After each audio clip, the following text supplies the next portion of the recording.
Jacqueline, please bring up your cupcake tower. This cupcake tower is what separates me from winning and being an accountant. I don't want to go home. The purple ones are a lavender-infused cupcake with vanilla Swiss buttercream. The yellow is a lemon cupcake with a lemon buttercream. And the red wine velvet cupcake with a cream cheese icing, toasted walnuts, and crumble on the top. Red wine is something I've never seen in a cupcake, so this is the first for me.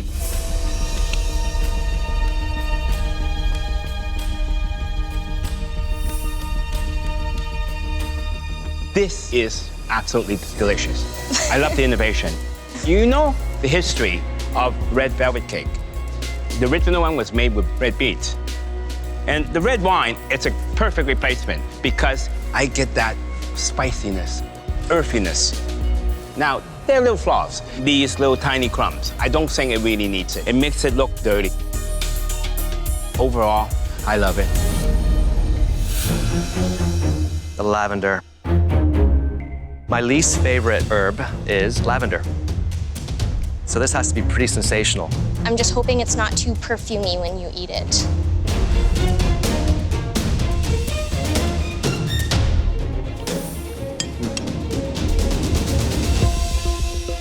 This is a very sophisticated cupcake. Really well balanced. What does this mean to you? It means that I actually have a chance to make my dreams come true. I think you have a lot of doubt. I saw it happening when you were cooking. I think sometimes when something this great happens that it can't really actually be happening because I've never really had things easy.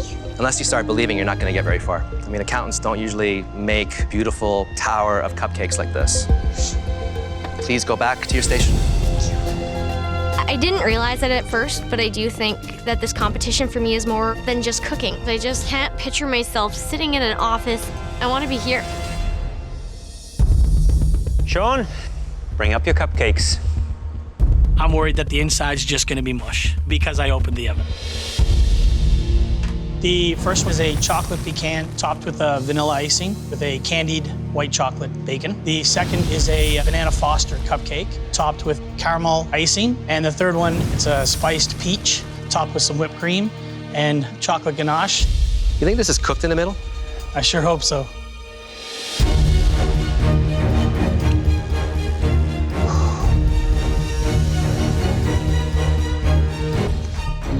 It's perfect.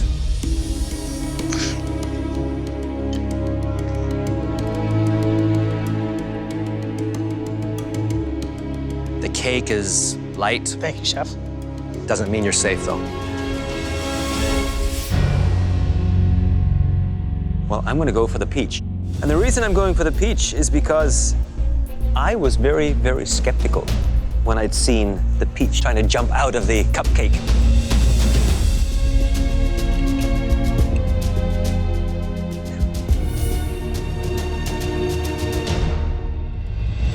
Great peach flavor with that little bit of cinnamon and sugar to it. Refinement, that's the area where I see it falling down. The icing, sort of fatty, greasy feel to it. Sponge cake, more dense than I would like. A little bit more finesse just to elevate it. My food truck dream is riding on these 24 cupcakes. Mary, please bring up your cupcakes.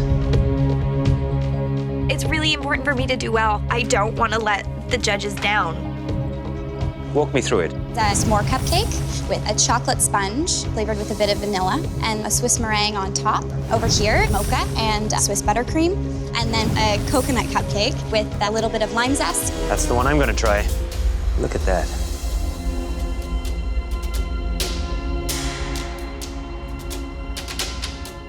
It is absolutely delicious. Beautiful, big, crispy coconut flakes. The lemon gives it a little bit of freshness. I think the appearance is monochromatic. You need a little bit of color.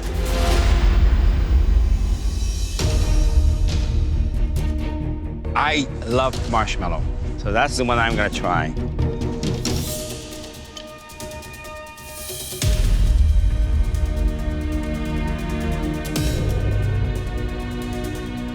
Earthy, dark chocolate. Perfect. Thank you so much. I'm feeling happy and I'm feeling confident. Vince, Please bring up your tower of cupcakes. I made my cupcakes just thinking of my girls. A lot of color, a lot of sprinkles. The bases are all chocolate. One is filled with cream cheese. The other one is a chocolate chip peppermint. The pink one there, a cherry topping.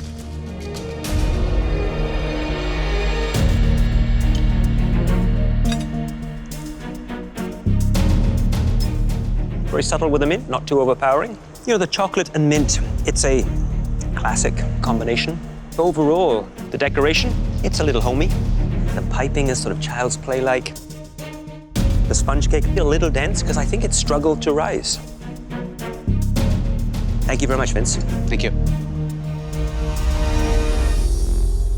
While some of you impressed us with your skill and innovation, we witnessed a few missteps, and some serious enough to send someone home. We need a moment to discuss. Look, some interesting cupcakes there. Huh? That wasn't one that was absolutely perfect, spot on.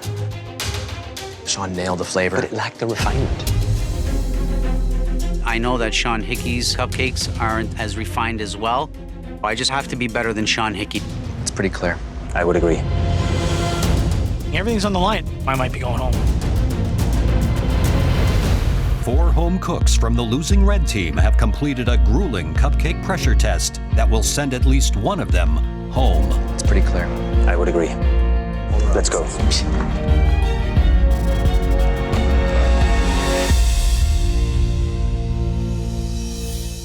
Making a stunning cupcake tower in only 90 minutes is a daunting challenge.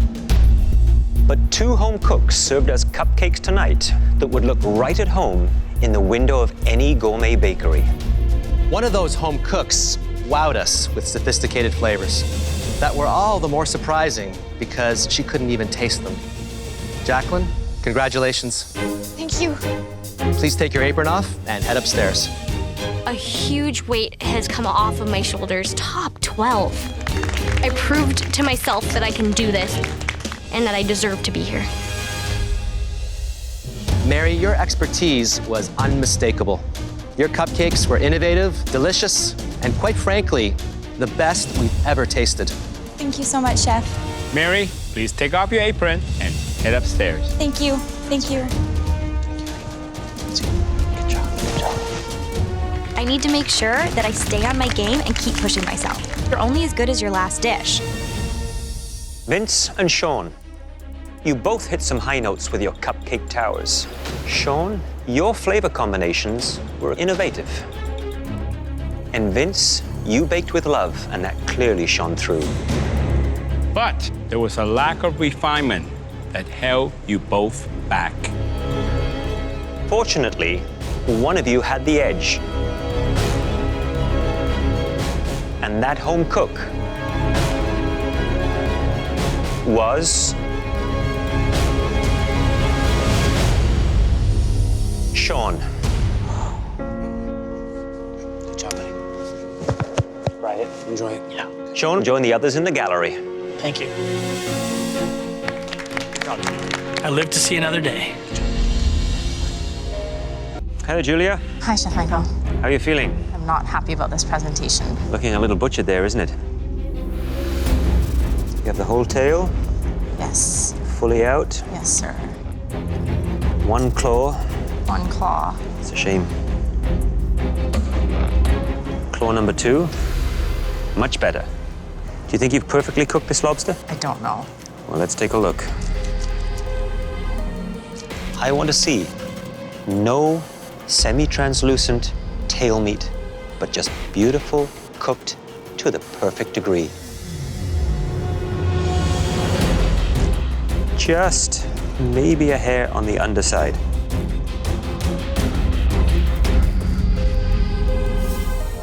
Nice flavor of tarragon in there. Thank you. You know, that claw, it's hard to look at. It is. Thank you, Julia. Thank you. Matthew, Hi, Chef. the claws, a little bit messy on this one, but this one is quite nice. The tail is the most important part. What do I want to see? You wanted to see it a little bit moist, Chef, and Yes. just cooked. That looks perfectly done. What did you do for the butter? Vanilla, tarragon, and salt. Wow, this is heavenly. I love that flavor. Fantastic. Vanilla in his butter, and that just makes so much sense to me. I just want to eat his lobster. Happy? I think I'm happy. You had extra time to spare. That we all know in this kitchen is a luxury. You definitely get first prize for speed. Thank you, Chef. However, this ain't so good for you, Terry. It's the vein, the intestinal tract.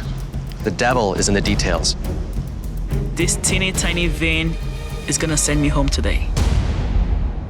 This is not just about speed, it's about quality, details, and impeccable execution. Yes, Chef. What happens if this is not perfectly cooked lobster? I could go home, Chef. You could.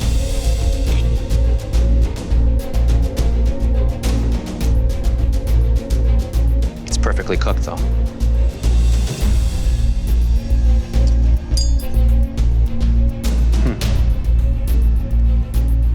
You robbed the lobster, spending an extra 2.5 minutes in that butter. Big, big mistake. I know I've screwed up. Big time. Hi there, Veronica. It's a little sloppy, isn't it? It's not my usual quality. And was it just tarragon you put in your butter bath? No, I added some salt. So for this to be perfect, that almost clear flesh should be just lightly white, where the heat has just been able to penetrate through. I think that looks perfect to me. I happen to think you're right. Very nice cook on that lobster. Thank you, Chef. A little bit of tarragon comes through, a nice fresh flavor. Perfect combination with lobster.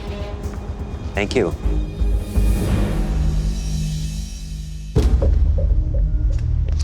April Lee, do you think you pulled this off?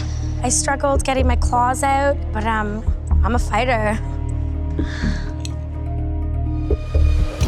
Perfectly cooked, perfectly cleaned. Yes! What was the flavor that you infused the butter with? Tarragon and star anise. It's perfect. Thank you. You took the lack of experience and completely overcame that with sheer determination. Incredible.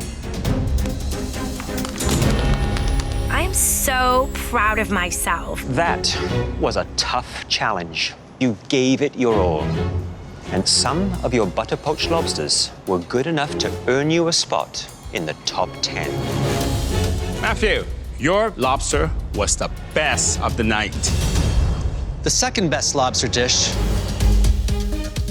April Lee. The third cook we're sending up to the balcony is just squeaking into the top 10 with a lobster that tasted much better than it looked. Veronica. Congratulations, all of you. Now, please head up to the gallery. Terry, Julia, both of your lobster dishes just did not measure up. Neither dish was good enough to keep you in this competition. Julia, give us a reason why we shouldn't send you home. I still have fire and passion in me, and I'm not ready to go home, and I'm still fighting. What about you, Terry? I know I've got a culinary point of view that no one else here has. I'm hardworking. I want this so bad. I know everyone wants this so bad, but I'm sorry. It's clear that you both feel that you have a lot to show us. And we're gonna give you the chance in a second pressure test. Oh, goodness gracious. You'll now have to compete in a one-on-one challenge that will determine which one of you advances and which one of you goes home. And that decision depends on how well you can cook a mouth-watering steak au poivre. This beautiful cut of filet mignon is encrusted with peppercorns, then seared to a perfectly pink medium rare. The richness of the steak is then complemented by the peppercorn sauce, a reduction of cognac, fresh cream, savory Knorr beef stock, and pan juices. You will have only 15 minutes. Terry, you want this real bad, don't you? Everything I do, I strive to be the best. Second best is never good enough for me. I want to see a center that is deep red and an exterior which is caramelized.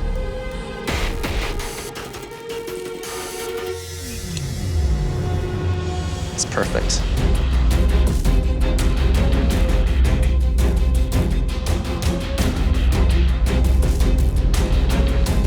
It's seasoned really well.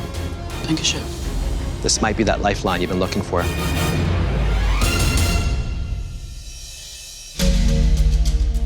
Hey. Yes, Chef. Sauce is very important. I like your consistency, you know? I noticed you left some of the peppercorn in there, which is a good idea because I want some crunch and I want a lot of flavors. A touch more cream, giving it extra richness, would have been perfect. I'm hoping Julia's steak is a rare steak. Hi there, Julia. Hi, Chef Michael. And you believe you've given this steak everything you have? Everything that I have in 15 minutes, yes. So what is the cook on this steak? Medium rare.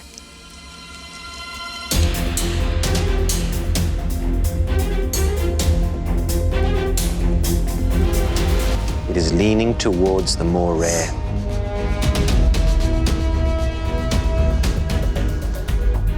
It's probably 2 minutes shy of reaching that perfect point. Thank you, Julia. Well, you know, Julia, we asked you to do two things really well. The steak and the sauce.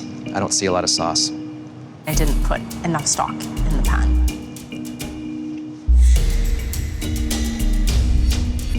That little bit of sauce is pretty spectacular. I feel like my sauce can save me. Julia and Terry, you are the first two home cooks in the history of MasterChef Canada to ever face 2 pressure tests in a row. Unfortunately, we have to send someone home tonight. The home cook who managed to impress us the most was Terry. I'm sorry. It's okay. Terry, please remove your apron and head up to the gallery. I'm advancing into the top 10 and it feels great. And right now I'm determined to make sure I never end up in the bottom again. I'm gonna work my ass off. This is your ravioli. Yes, it's a white wine sauce, and I finished it with some cream. What do you think about the way this looks? I definitely think I could have gotten more ricotta in it.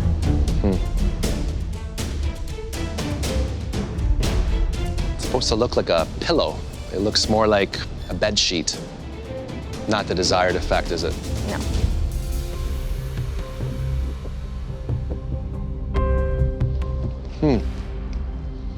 The texture is amazing. Thank you. The sauce is very light, it's very fragrant. The only problem, there's almost no ricotta. Okay. And this was supposed to be about ricotta. Yeah. Thank you.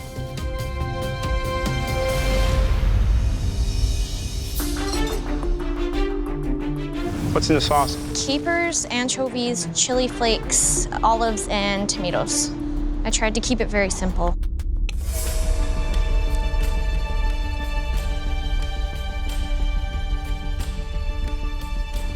Tell you one thing, sauce is beautiful, but I'm not as impressed with the nudie. You know, this is about ricotta cheese. And honestly, I taste a lot of flour. I don't really taste the cheese at all. You're missing the star here.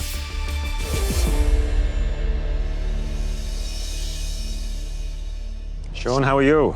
I'm okay. You went out on a limb and pushed to do 3 different colors, and you succeeded incredibly well. Thank you. So tell me what you have in the sauce and what's in the ravioli. So inside the ravioli, there are 3 cheeses, the ricotta. There's also a little bit of Parmesan and provolone. The sauce is velouté with white wine and cream.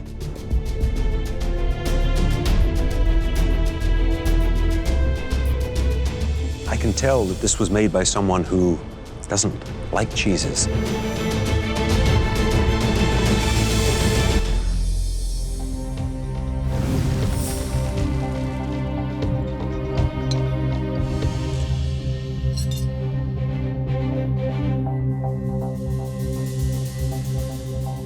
You know, you were asked to do a beautiful ricotta cheese, and you did it.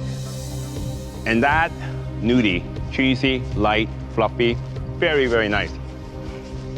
The bad news is you managed to overwhelm a beautiful nudie with too much of the pesto. Nice, but too much.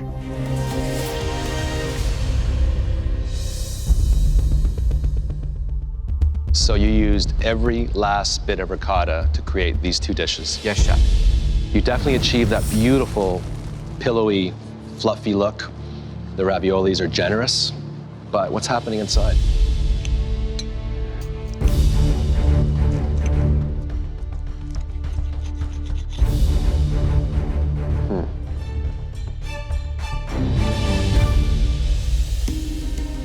I can see ricotta in here, but is it going to come through in the taste?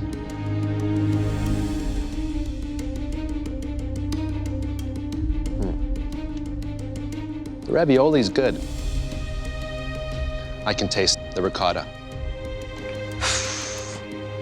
Thank you. Thank you.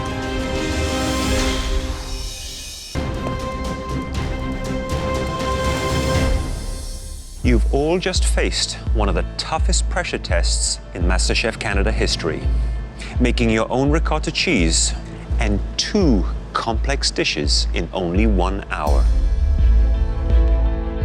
Although you all gave it your very best, only one home cook managed to create a dish that we'd be happy to serve in one of our restaurants. And that home cook was Mary. Incredible job, Mary. Head on up to the gallery. Thank you. Holy crap! I'm in the top 8. Yeah! Jacqueline, Matthew, and Sean, deciding which one of you to send home was an agonizing decision. The nudie and ravioli that you served us tonight all had considerable strengths and weaknesses. But one home cook's ricotta dishes emerged as slightly less appetizing and ambitious. Those slightly less impressive dishes were made by... I don't know who's going home. We all had mixed feedback. It's close.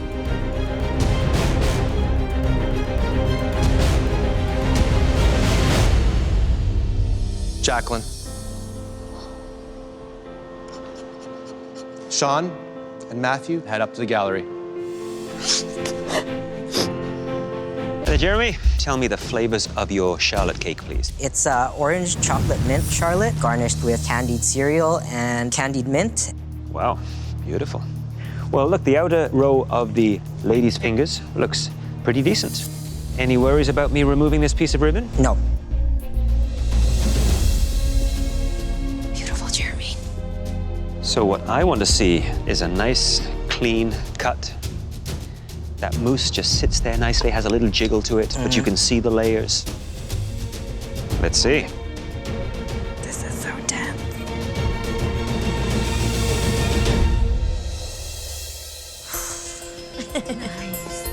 It looks wonderful. A decent layer of mousse in between, another layer of the cake. Looks pretty good. Thank you, chef. That's up the game, fellas. Now it's down to flavors. Yeah.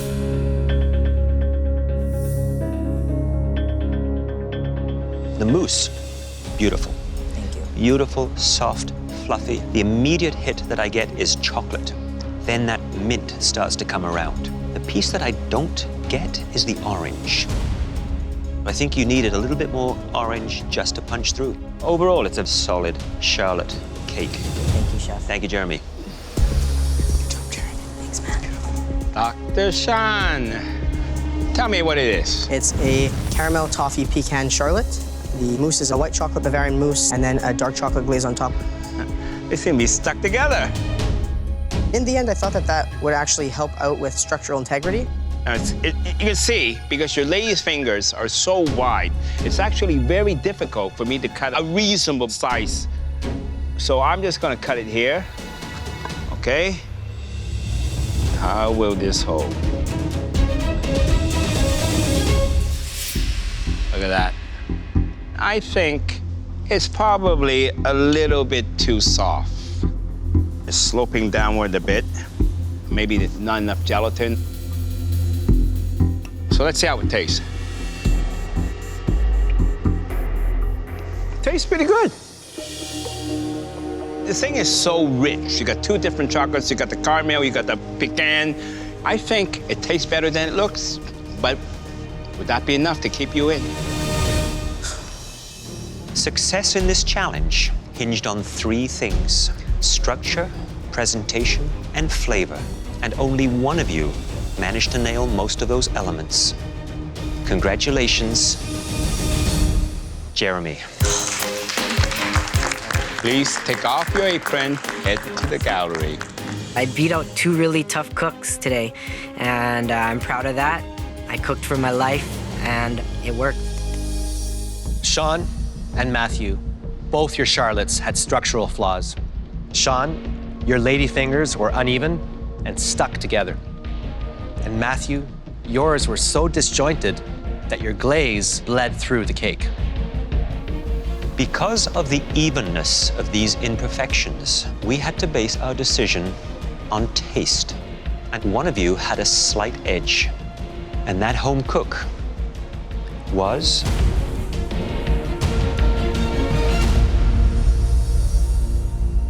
Matthew.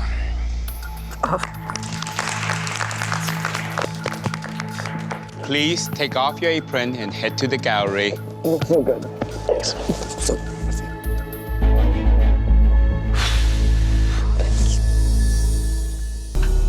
Hey, Jeremy. Hi, Chef. And you were hustling out there, man. I was hustling. I wanted to have lots of time to make sure every single component was on every dish. I'm going to be tasting the white chocolate ganache. Okay, Chef. I think it looks like it's sitting off to one side of the plate and just a little bit irregular in terms of the original.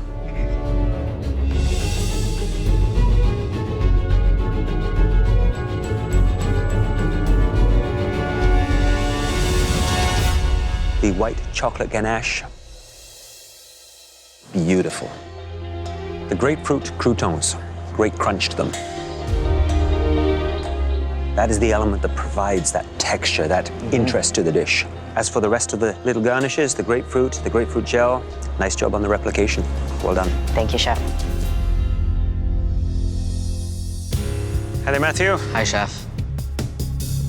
At first glance, your plating is more centralized in the plate, which I think is more true to the replication. But something's eating at you. Yeah. What is it? I'm missing the grapefruit loaf croutons. What happened? It was on the other side of my station, and I left it off, and I feel for you.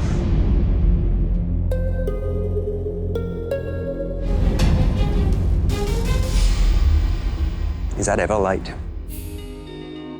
Sweetness, sour, beautiful ice cream, nice quenelle, the dusting of the peppercorn. It is a shame about those croutons, because that adds the crisp, that contrast. I know. But other than that, I'd say every other component is pretty flawless. Thank you, Chef. Thank you.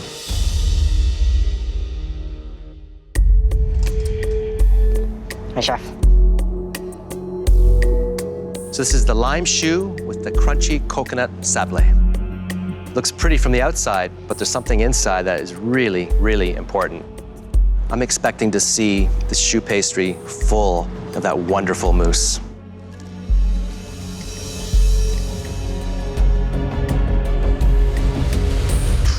Man, hot damn. Look at that. My goodness. Wow.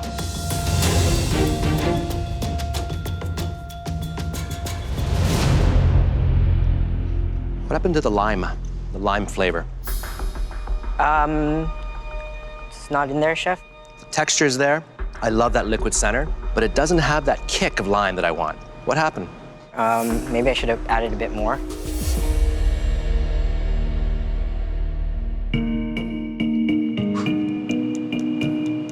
Nice crust. You can hear that?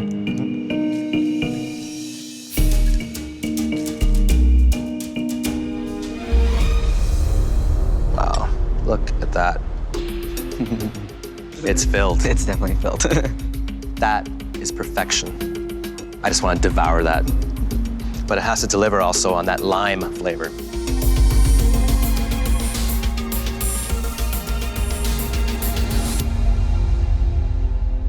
You delivered. Thank goodness. That lime is so punchy and so big and so bold. You know, Matthew, these dishes have to be beautiful, but they have to taste equally as good. And it did on this plate. You nailed it. Thank you. Thank you, chef. I am so impressed with what these guys have put out in this cook. It is honestly neck and neck. This is the most complicated of all three. Let me check. Well, you got the gold leaf, you got the sesame snaps, you got the meringue, you got the fresh blackberries, and of course, the tart. So when I cut into this, it's not gonna look like a broken egg, is it? No, chef.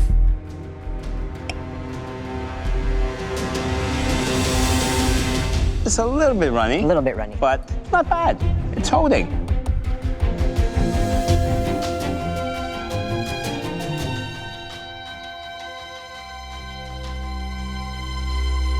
I tell you, beautiful replication, perfect balance of tart and sweet. Crispy on the outside, soft in the middle. Nice. That's exactly what I was looking for. Well done. Thank you. How for you? Hi, chef. Let me check. You got the finger lime, you got the meringue, you have the gold flakes, you have the fresh blackberries, and you have the sesame snaps, the matcha tart, of course. So when I cut this, should it hold? It should hold. Well, let me check.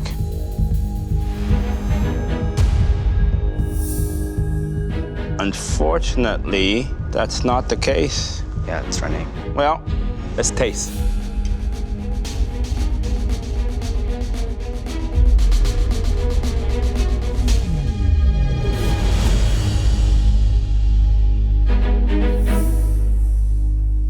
It tastes good.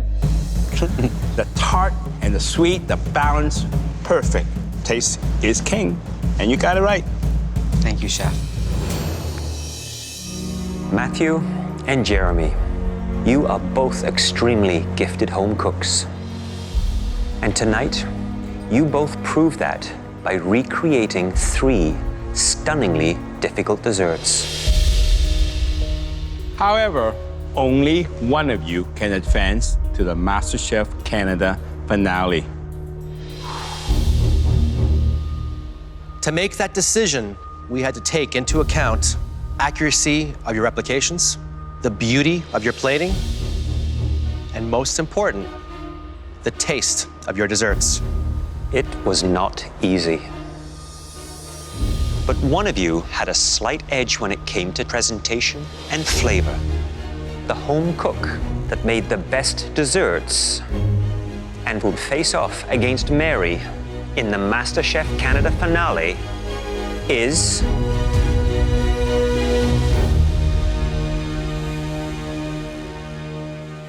Jeremy. Yes! Oh my God.